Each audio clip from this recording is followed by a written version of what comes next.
Ah, thank you. That's the WebEx voice that just spoke to us.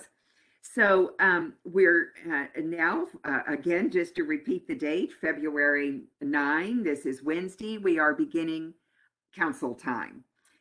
We begin with old business. And again, there is only one item of business under this category, and that's the minutes for February 2. Is there a motion for approval? I move approval. Second? Second. Thank you. All those in favor? Aye. Aye. The minutes are passed. And then we move to new business.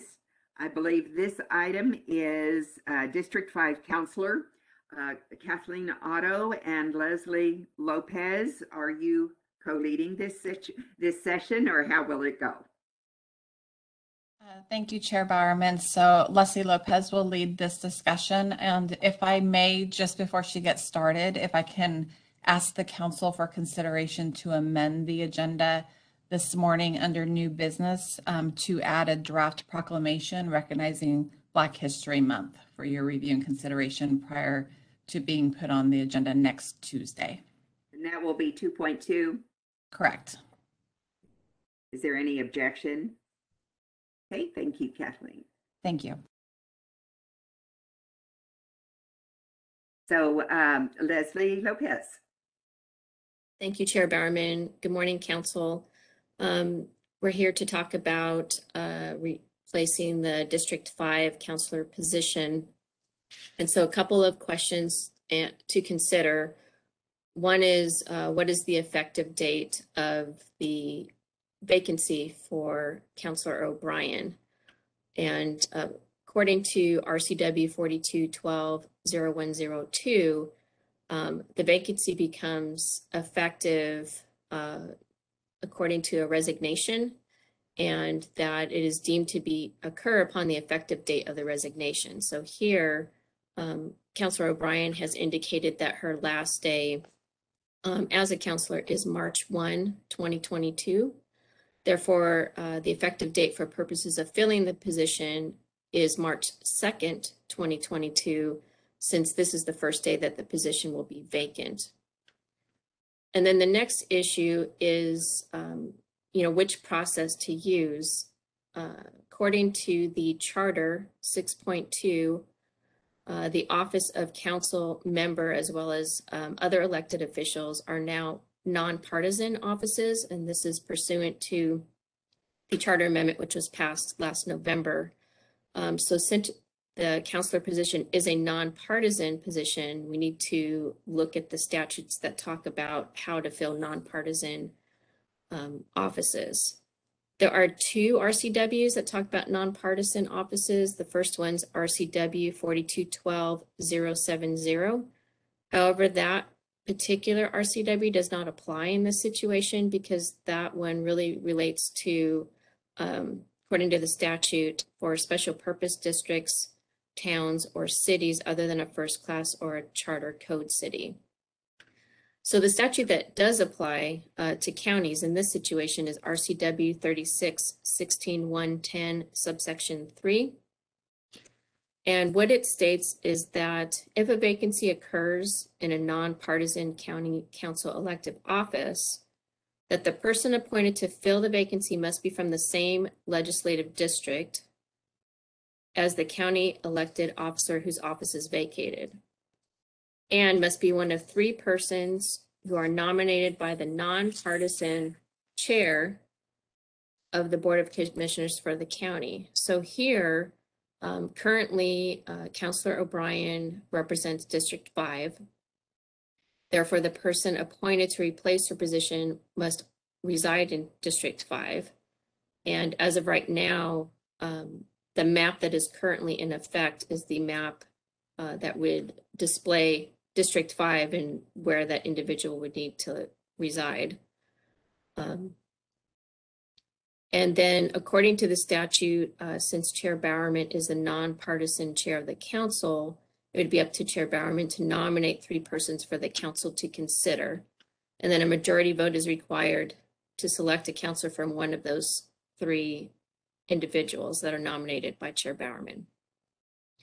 Other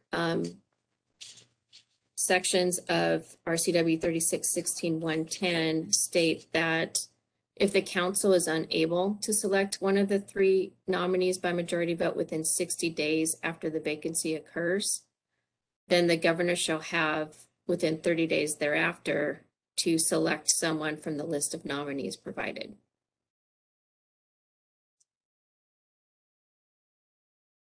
I don't know if you have any questions or if you want me to go on at this point. Questions? Madam Chair. Yes, Leslie, Councillor Olson. quick question on that last part. So you said if the council can't agree by a majority vote, the governor will choose from the 3. So is it the same 3 nominees then? Yes. That would go to the council and then go to the governor? Okay, thank you. Question on District 5, if I may. We have multiple maps that are being discussed and available and so on now that are District 5. It is possible that the redistricting committee will send to council a different map with different boundaries on District 5 than what was shown in the voters pamphlet back in, well, for the November election. If that different map is approved prior to March 2, which map will be the one that determines the boundaries in which the nominees should live? Does that make sense? I think, yes, it does. Thank you, Chair Bowerman, and I'll do my best to answer it. So what I understand you asking is, we have the current map. So if there is a map that is approved by the council before March 2nd, which map do you use? The map that is in effect at the time is the map that would be used. So if the council adopts or approves a map before March 2nd, that would be the map to use. If there's a map that comes from the redistricting committee to the council, that council isn't in effect until the council approves it. So the council would use the map that is currently in effect, which is the one that was approved by the voters in November. And when you say currently in effect, do you mean, does current mean current at the time that the council vote is taken? So if we voted not on March 2, but on March 20, would it be the map that is in effect on March 20? Well, I guess it just really depends on when the council, when any of those votes take place, whether it's the vote to approve the map, or it's interviews and a vote to vote an individual into the position 5. So whenever the vote to vote someone into District 5 takes place, whatever map is in effect at that time is the map that is used to determine whether that person is qualified to seat in that district, because pursuant to the statute, they have to be in that particular district. Does that answer your question? Yes, and the one that is currently in effect, for clarity on the people who are listening, as I understand it, is the one that was in the voters pamphlet, correct? Yes, and I believe it's also on the council's webpage, but it is the one that was voted in November, that was in the voters pamphlet, correct? The nice thing about the one in the voters pamphlet is that you can read the district numbers, the precinct numbers, pardon me, and it's a little bit hard online to see what precinct is where if you're looking on your monitor, at least for me. Other questions from the council?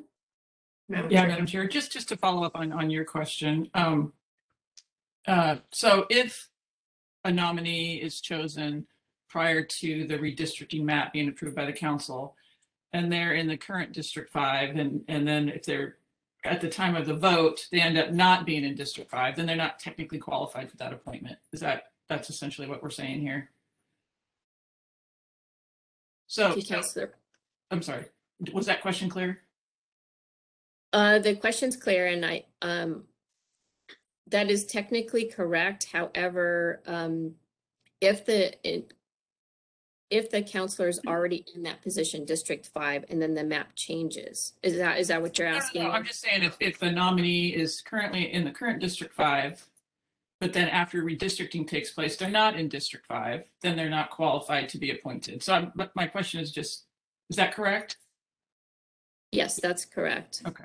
So the idea then is if a nominee, I guess my thought is we should probably wait for the districts. It's up to the chair, obviously, but being careful about where nominees come from if they end up not in the new District 5 based on redistricting. That's my only question, I think.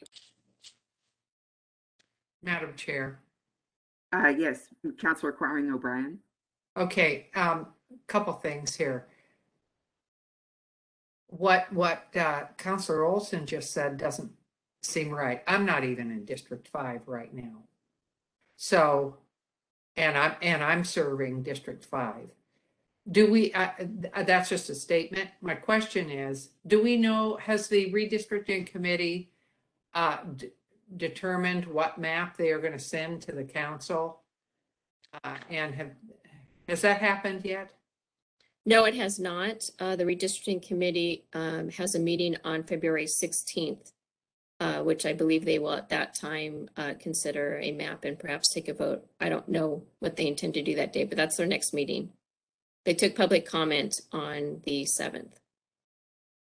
Okay, so I don't quite understand how, because your answer to the question earlier about the existing map, whatever map has been approved, unless and until that redistricting committee sends their map to us and we approve that or another map, the existing map is the one that what was voted on in November of 2021. That means anybody from that map, regardless, if they are chosen, if the council person is chosen to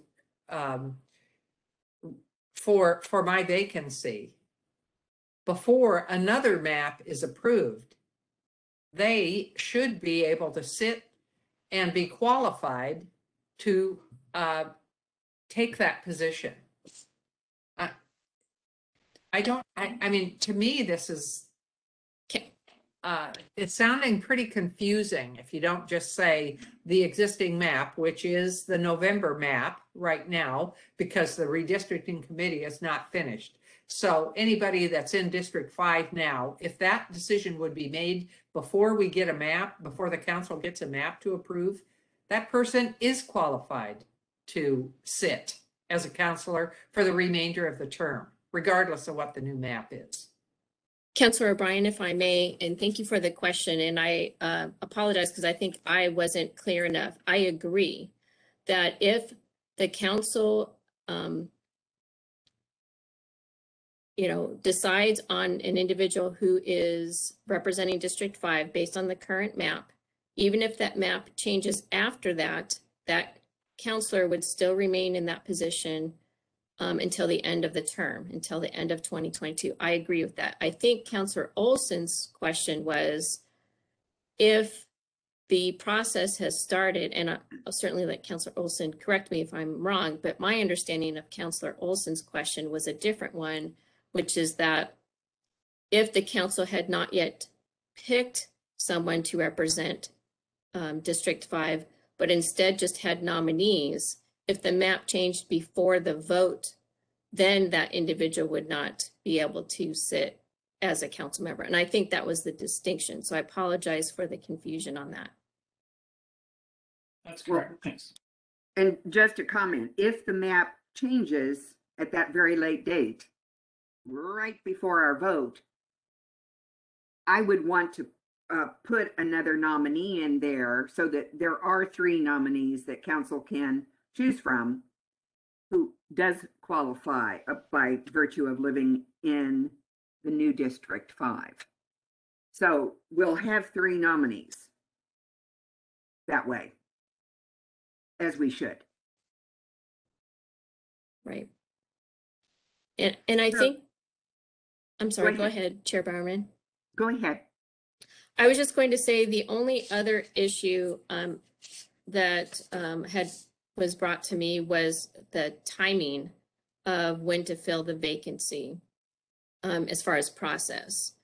And because the vacancy doesn't occur until March 2nd, 2022, there are some things that can happen before then pursuant to statute, which is the list of nominees can come out. There can be some background information, but interviews, which would need to take place in an open public meeting, and a vote, which would also take place in an open public meeting, cannot occur until the earliest March 2nd, because that's the first date that the position is vacant. The council can certainly conduct executive session to discuss the candidates after the interviews, but the vote would need to take place in open public meeting. March 2nd, I believe, is a Wednesday. So we would be having a council time. Kathleen, would that be acceptable to go ahead and put on the agenda? We can certainly put on the agenda. I believe historically, just like you do with other boards and commissions, sometimes there's a separate meeting for that specifically, but we can certainly either add it to the council time agenda or add a special meeting right before or right after specifically for this. Perfect. Thank you. Other questions? I have two. One is that Leslie, you had sent us a nice detailed memo with what you just stated orally to us outlined in writing. That memo is not privileged, is it? It is not, because it just describes the process. Correct. So could we make that publicly available since it is in writing? I think it's helpful to people who would like to review what you just said. How could that be done? Yes, we can add that under this agenda item and this meeting on our website so that the public has access to that. Thank you. And then my second question is, or thought is, I would appreciate from the councilors present today, since I think this should be done right here and right now in open session, any input that you have on process, not on the nominees or the people, but on the process. And I'll give you an example. For example, I would envision asking interested persons for a resume that would then be shared with council. So that kind of thing. Do you councilors have any suggestions? Madam Chair. Yes, Councillor Olson. Yeah, so yes, I would agree. I would think that we would ask for resumes. Maybe it's similar to what we do with other appointments, resume, background, letter of interest. And I guess maybe for the public, from your perspective, how would somebody go about getting in touch with you if they have an interest in the appointment? So what maybe you can let them know kind of what your process would be to try to call out those who are interested in what they should do to reach you. Thank you. I'm taking notes. And then after that, I think we've just held up. We've reviewed the materials, and then we've set up an interview. And then I think I don't think historically we've gone into executive session, but I don't remember on when we filled the other vacant position. I don't recall, Kathleen, if you do or not. I don't recall, but it was Councillor Mevigi, I believe, was the last appointment that the council made. And so I'll look back on that and let you know how that process worked. And whether we did or not, we could go into executive session, as I understand it. So, Councillor Quiring O'Brien, are there any suggestions you have? Excuse me for the interruption. Yes. First of all, I just want to state, I have what I read when I made an announcement to step down from my chair position. And I said, my expectation is that I will, my last day will be March 1st. I said I had not yet transmitted an official letter to the county manager with my resignation and the date. So I would like to just make this statement publicly.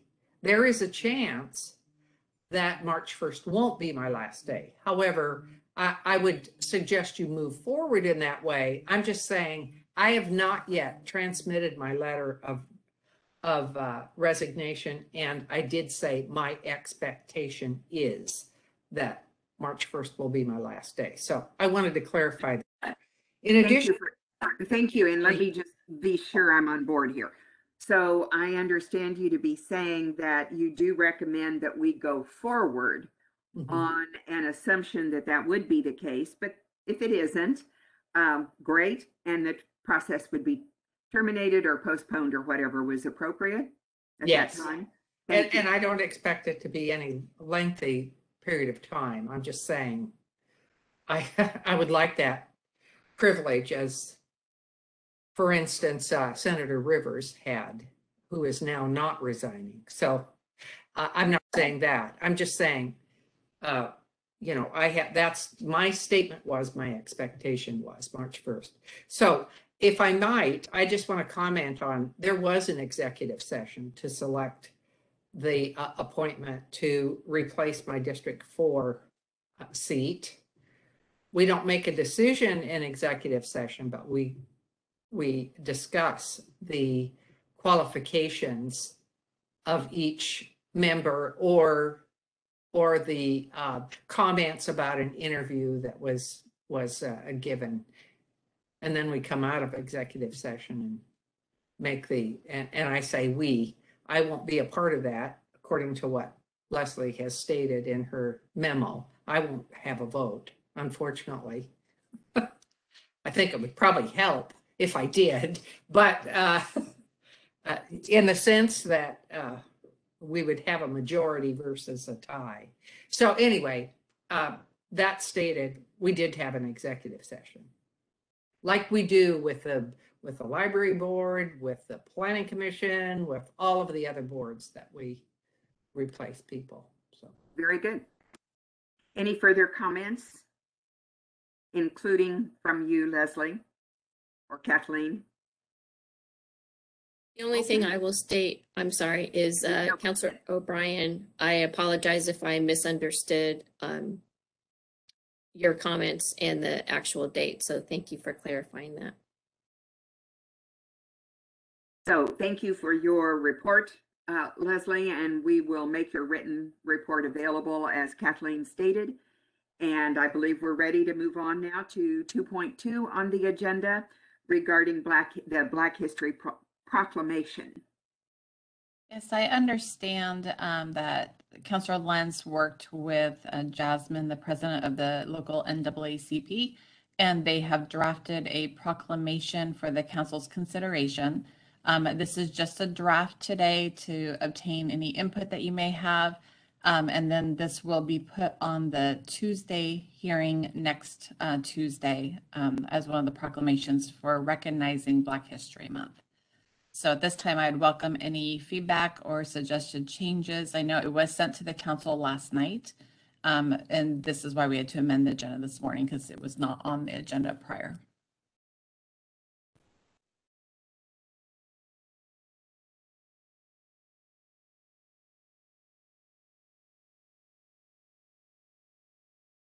It's a little bit difficult to read on the monitor. So if you didn't have a chance, councilors, to look at it from the email that came in last night, may we give you feedback in the next couple of days? Yes, just make sure that you're sending it individually to me and not as a whole council, because any sort of communication with everybody would be subject to an open public meeting. So if you have individual comments or feedback that we could incorporate, we can certainly take those into consideration. Very good. why is it, Madam Chair? Yes, Councillor Crowing O'Brien. I'm wondering why this proclamation is so different from other proclamations that we've done for Black Black History Month. I find it quite different. So anyway, I'll make my comments to you in writing, I guess, once I fully read it. At a brush here, it is very different. So Madam Chair. Yes, Councillor Olson. Kathleen, we've done proclamations for Black History Month in the past. Can you also send some of the previous proclamations so we have a chance to look at both of them? And Yes, absolutely. And I do believe that that's where this one started, was based on the previous one, but obviously there could be some changes. I was not privy to those conversations, but yes, we will send both this one and the other one. And it might be easier if I actually combine the two so you can see the changes in one okay, document. great, thank you. Thank you. Okay, let's move on then to councillor reports. Item 3 on council time agenda. Are there reports? I have 2 quick ones. One is that last night we had the meeting. No, it was Tuesday day. We had the meeting for ECHO, which is ending community homelessness. It was really, if I can give my impression, it was an excellent meeting with a high level of participation. And at the end, the MOA, Memorandum of Understanding between the cities and other entities that deal so much with homelessness in our community, was passed for sending to the councils of the different jurisdictions. So that is something that you will soon see on our agenda. And I just wanted you to know that that will be coming. Is there anything we should add to that, Kathleen, as far as dates or anything? Not at this time, no, thanks. Very good. And the other thing is, I just wanted you to know that I have an interest in developing something that is really just personal, because it is not an official statement in any way. It is not a statement of the county or anything like that. It's just from the chair of what I see as going on with council business. And so I'd like to do that on maybe a weekly or every other week basis, to be determined. And an example of the kind of content would be an announcement of how the application process would work for being a nominee for District 5. So that would be an example of the content. It doesn't replace anything official, and it would be unofficial, because I would just be speaking from bullets that may or may not reflect what would be in a county press release type of communication that is official. So if you have any comments on that, I'd be more than welcome to receive them, either now or in the future. Anything else by way of councillor reports? Work session requests. There are no work session requests this morning. And is Lindsay present? Lindsay Schaefer? No, she is not present this morning as well, so there's no policy updates this morning. Okay. In that event, we are ready to move into executive session. There will be an attorney present. There will be no action that follows executive session. We will have 3 sessions that total 1 hour in duration, 1 involving pending litigation and 2 involving potential litigation. Is there anything else, Kathleen, that should be added to that? I would cite the RCW that we're going into executive session under.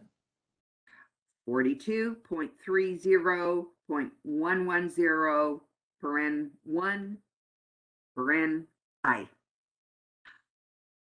Anything else? I am comfortable with a 5 or a 10-minute recess before we reconvene in executive session. How about you, counselors? Is that your wish, or would you rather bulldoze forward for the next hour? I would like a break, please, Madam Chair. Sounds good to me too. Okay, so it is now 10:04. Let's come back at 10:10. How does that sound? See you Do you- then. Do you mean 11:10? Well, we No. could take a break for an hour and 5 No. minutes, but I was thinking, I'm sorry, just giving you a hard time. My clock shows that it's currently 10:04. So let's come back at. Yeah, so for I see clarification, what you're saying. yeah, so for clarification, the council will be on break until 10:10, and then we'll go into executive session and return at 11:10. Thank you. Perfect. Perfectly stated. And thank you for that thought there, Leslie. Appreciate it. See you at 10:10.